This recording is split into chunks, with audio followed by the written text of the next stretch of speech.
माँ दुर्गा जी की नव शक्तियों का दूसरा स्वरूप ब्रह्मचारिणी का है। यहाँ ब्रह्म शब्द का अर्थ तपस्या है। ब्रह्मचारिणी अर्थात तपस्वी चारिणी, तप का आचरण करने वाली भी कहा जाता है। वेद, तत्व और तप ब्रह्म शब्द के अर्थ हैं। ब्रह्मचारिणी देवी का स्वरूप पूर्ण ज्योति स्वरूप एवं अत्यंत भव्य है। इनके दाहिने हाथ में जपमाला तथा बाएं हाथ में कमंडल है।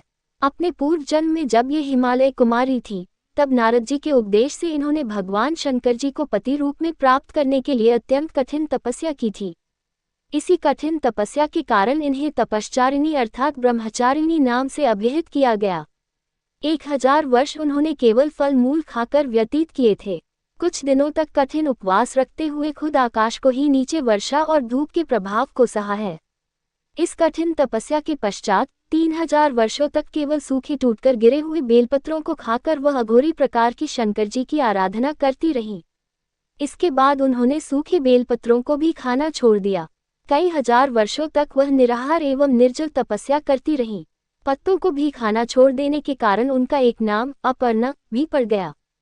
कई हजार वर्षों की इस कठिन तपस्या के कारण ब्रह्मचारिणी देवी का वह पूर्व जन्म का शरीर एकदम क्षीण हो उठा।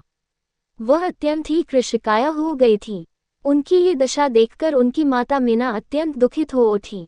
उन्होंने इन्हें इस कठिन तपस्या से विरत करने के लिए आवाज दी, उमा, अरे नहीं, और नहीं। तब से देवी ब्रह्मचारिणी का पूर्वजन्म का एक नाम उमा भी पड़ गया है। उनकी इस तपस्या से तीनों लोकों में हाहाकार मच गया। देवता, ऋषि, सिद्धगण, भूमि सभी ब्रह्मचारिणी देवी की इस तपस्या का अभूतपूर्व पुण्य फल बताते हुए उनकी सराहना करने लगे।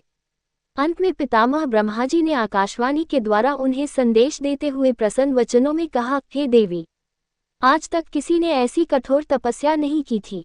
ऐसी तपस्या करने में तुम ही समर्थ थी। तुम्हारे इस असाधारण कठिन दृढ़ व्रत से संतुष्ट होकर भगवान चंद्रमौली शिवजी ने तुम्हें पति रूप में प्राप्त किया है। तुम्हारी मनोकामना सत्वार भाव से परिपूर्ण होगी। भगवान चंद्रमौली शिवजी तुम्हें पति योग रूप में प्राप्त होने हेतु इस तपस्या का फल होकर इस प्रकार लौट आए हैं। शिवजी का शीघ्र ही विवाह बुलावा आ रहा है। ब्रह्मा जी के आशीर्वाद से ये तपस्विनी स्वावलंबन तप का अतुल पुण्यफल देवताओं द्वारा इनकी उपासना से मनुष्य में त्याग, वैराग्य, सदाचार, संयम की वृद्धि होती है। जीवन के कठिन संग्राम में भी उनका मन कर्तव्य पथ से विचलित नहीं होता। माँ ब्रह्मचारिणी देवी की कृपा से उसे सर्वत्र सिद्धि और विजय की प्राप्ति होती है। दुर्गा पूजन के दूसरे दिन इन्हीं ब्रह्मचारिणी देवी की पूजा की जाती है। इस दिन साधक को अपने मन को संयमित रखकर स्वाधिष्ठान चक्र में अवस्थित रहकर भक्ति पूर्वक उपासना करनी चाहिए, जिससे उसे असीम वरों की प्राप्ति होती है।